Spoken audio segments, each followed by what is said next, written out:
I heard somebody told me one time that you kind of met Run DMC. Okay, so like I said, everybody know I got multiple brothers. So the big brother, the commander in chief, Allen, Poopy. I was a Run DMC nut, man. You know what I mean? So that was my plug, man. He live up north. The Capitol Center ain't far from him, yo. So it was a Run DMC concert, but it was, I forgot what the exact name of it was. It might was Go-Go meets hip hop or something like that, right? But it was go-go bands there, but Run. I ain't really care back then, man. Run DMC was there, so we go up to the joint halfway. We got pretty good seats. Oh, I think this is the night too. We sitting in the seats at the Capitol Center. I put my hand down. Like, man, it was $100 bill laying on the ground. You remember that? $100, man. And I was going school shopping the next day.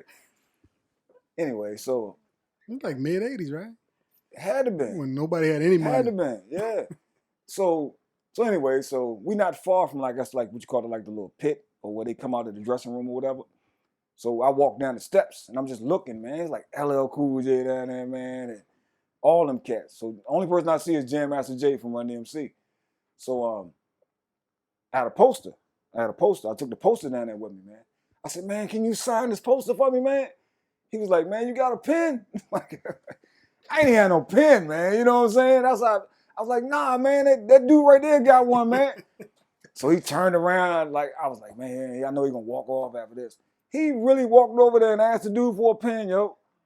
Came back over there, man, signed my joint, man, yo. Man, so that might be the biggest moment right there. I don't know. I might take the junkyard joint back, but man, that was incredible, man. I had that poster for years, Joe. I had it for years, man. You know. And then the next day, you took me school shopping. The big brother took me school shopping. So with that $100 I found on the floor in the Capitol Center, yo, right? But you know how Poopy is. He know all the stores. We go in some store, man. There's some big deals going on in that store, man. Man, it was a $10 pair of shell toes, man. For $10. Back then it was $50 all day long. $10 white on white, Joe. The first year I had 2 pair of shoes going to school. That ain't happened with us, our family. Well, you gonna get a pair of shoes, man, but that's it. You know what I mean? So I had 2 pair, man, and white on white Adidas, man. Run DMC, man. That's my favorite group all time for sure. I know it. 100%. I know I'm pressing the issue. Keep saying one more question, but one more. I got two more quick ones. Tell me about the time you've met Chuck several times, but the time you met Chuck Brown and you had a conversation with him. Oh yeah, it was in I want to say it was Massaponics. I was going to say Thornburg, but it was now Massaponics. And so we going in the store. I don't know why of all people, man, this little young boy walked up to me. Of all people in the parking lot, he was like, man, you know Chuck Brown sitting in that car over there, man. I'm like, yeah, whatever. Little young boy don't even know who Chuck Brown is. He said, no, man, I'm serious. I said, I'm going over there, you know. I don't be no groupie, man, but that's Chuck, you know what I mean? So I go over to the car, man, big old Benz, yo, like an older joint, though. But he was sitting in the car, man. He said he was waiting on his wife in the store. And, I mean, we just talked to him, man. Me and Francis talked to him for like 10 minutes. Chuck didn't want to let us go. I didn't want to wrap him up, you know what I mean? But, man, talked to him for like 10 minutes, man. And he just like everybody say he is, man. Just cool, humble kind of dude, man, you know. I asked him, I was telling him about the creek. He was like, oh, man, you mean with that? You go down with that 29, you know, with that 211 down on the left. You know exactly what I was talking about. Jimmy's, all that stuff, man. So that was a good conversation, right? He's there, an icon, man, yeah. especially for us. Yeah. Yeah, and then he took a couple. This is the part to make it funny too. Francis was like, "Look, Chuck, don't forget my name now." He said, "I ain't gonna never forget it." He said, my niece named Francis or something like that. Somebody in his family was named Francis, mom or somebody or something like that. You know, but yeah, then we took a couple pictures with him and stuff, man. And cool dude, man. Cool dude. And this is the last one. So, do you have a EU Sugar Bear and Juju story? we did where was that, man? We was out Midland. It's Midland. We did sample on EU and Femme Fatale. And they like the show and that hadn't got going yet. Like the band was starting to trickle in and stuff like that. So I asked Sugar Bear, man. I said, man, where Juju at, man?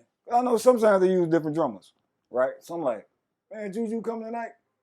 He said, man, they go right there. I was like, then once again, kind of speechless, and I've never met him in person, man. But I grew up off that Capitol Center tape. I know that joint like the back of my hand, man. So went over there, was talking to him, man. Was something wrong with the drums, man. Me and him was trying to get the drums straight or something like that. So I'm bending, I'm smoking a cigarette.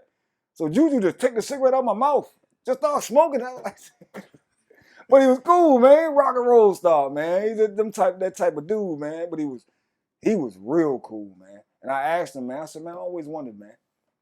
That last role you did on the Capitol Center video, man, what happened, man? I know you didn't really want to do that role, man. That ain't you. He said, man, the stick broke. So I went back and looked at the joint. You can see the stick flying in the air, Joe, because this is like a little weak roll we do at the end of the set. They killed it. Best part of the Capitol Center tape. I don't care what nobody say, man. EU.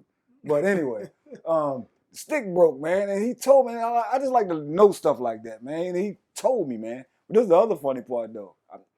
Sugar Bear asked me to mix. I'm really tripping that, though. You know what I'm saying? So after it was over, that's one of my clearest CDs too. So after it was over, he came up to pay me, but he handed it to me like this, like an old dude, man, like behind his back, man. He didn't want nobody to see that thing, man. It just was funny, man. But that was cool right there. It's cool. Good that they've lasted this long, and they respect it because they respect people. We did a show with Sugar Bear for my 50th birthday this year. Man. Just real normal guys, Regular man. Old guy came there, did his job. I guess it was a lady with him or whatever, and he left. But good band, man. Good band. Yeah. Good dude. Go. So if you look back on things now at almost 50 years old, hip hop or go-go? Oh, I mean, you mean as far as the state that it's in now? Yeah. Oh, no question, go-go. I don't really like rap no more, man. I mean, I don't mean to say it like that, man. And I always tell people, man, I'm not a hater, man. It ain't got nothing to do with being hate. It's just the music is not for us. You know what I mean? It ain't for us. And that's what it is, man. But for the most part, for me, go-go's still the same. Mm-hmm. For the most part, except for the bounce beat stuff. That's another thing. Like, I don't care what you do, man. I don't care what kind of. I love all music. I don't care what you play. If you're good at it, you're good at it. It's like there's musicians in those bounce bands, like, unbelievable, man. Like the drummers I just can't even explain it, man. You gotta listen to it, man. The musicians, all that, good musicians. It's just not for me. Mm-hmm. You know what I mean? But I would have to say go, man. 100%. And the follow-up, which is still a then and now kind of question. As children, I remember the Brown Band and the house stereo system going in the Brown Band. Yeah. And so we didn't have no music at the house for a while y'all went somewhere and played in a party. House speakers. So you think about that then and now with Hit the Deck Entertainment and the way y'all grown in such of a business sense and the type of equipment that you have. Right. So tell us a little bit about then and now. Yeah, I mean, we could talk about that all day. He know the deal, man. It's like I just said, man, house speakers. We used what we had. The same thing with this digital board. When we had the analog board, we used that for years. We had no problem. We used what we had, man. You know what I'm saying? We but you got to keep up with the times. I understand. But back then, I mean, a lot of that stuff, man, we just was going by what our father told us. We didn't know nothing about none of that stuff. Nothing. We had, it was an old white guy in Charlottesville. It's called Heinz Musictronics. Old German guy, man. But he used to build us little boxes, man, like, plug the speaker in here, then let this cord go to here. It was like dummy proof, But we learned, man. We started blowing up stuff and, Richard buying expensive speakers. We can't be blowing up stuff no more, man. So then we really started learning what we supposed to have as opposed to just using what we had. Because you can't do it long, man, with just using regular stuff, man. You got to upgrade, But, we had some regular crappy stuff back in the day, man. You know what I mean? But you know, you learn over the years. And lastly, the reason we came today is because you are an icon.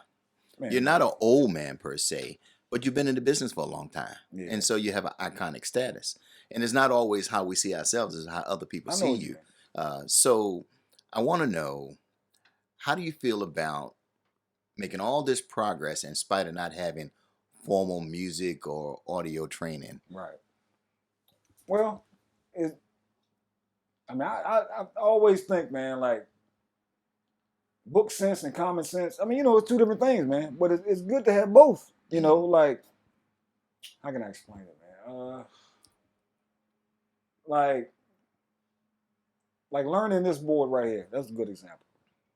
I had to, if I didn't know about the old stuff before I got on this, then it'd be a little harder. You know what I'm saying? But just learning from the old way of doing things and just incorporating into the way stuff works now is nothing, man. It's a lot easier. You know.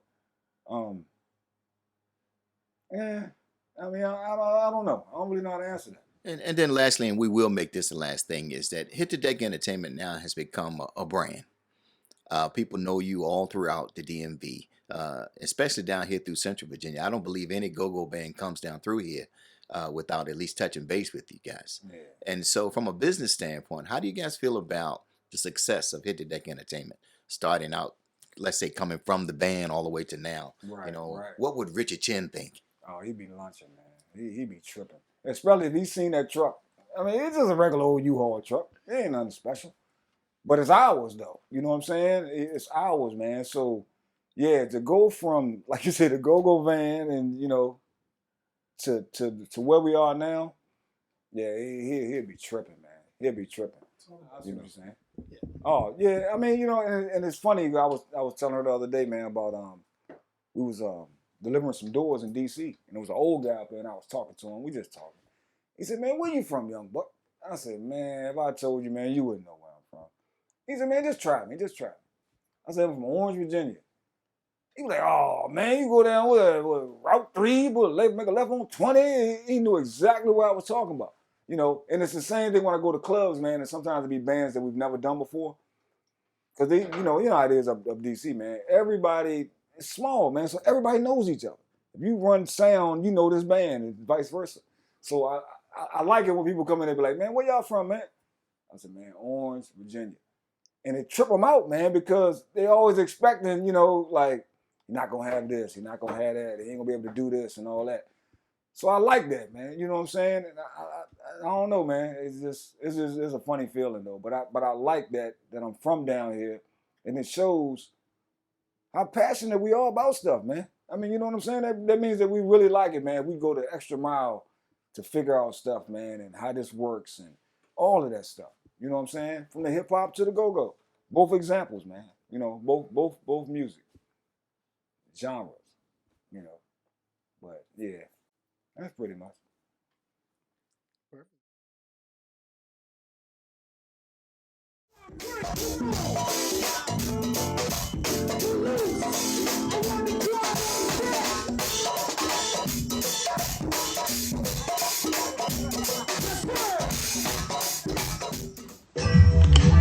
And the winner's home, my man.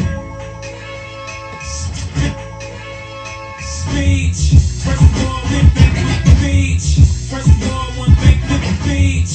First of all, went back with the beach. First of all, went back with the beach. First beach, beach, beach, beach.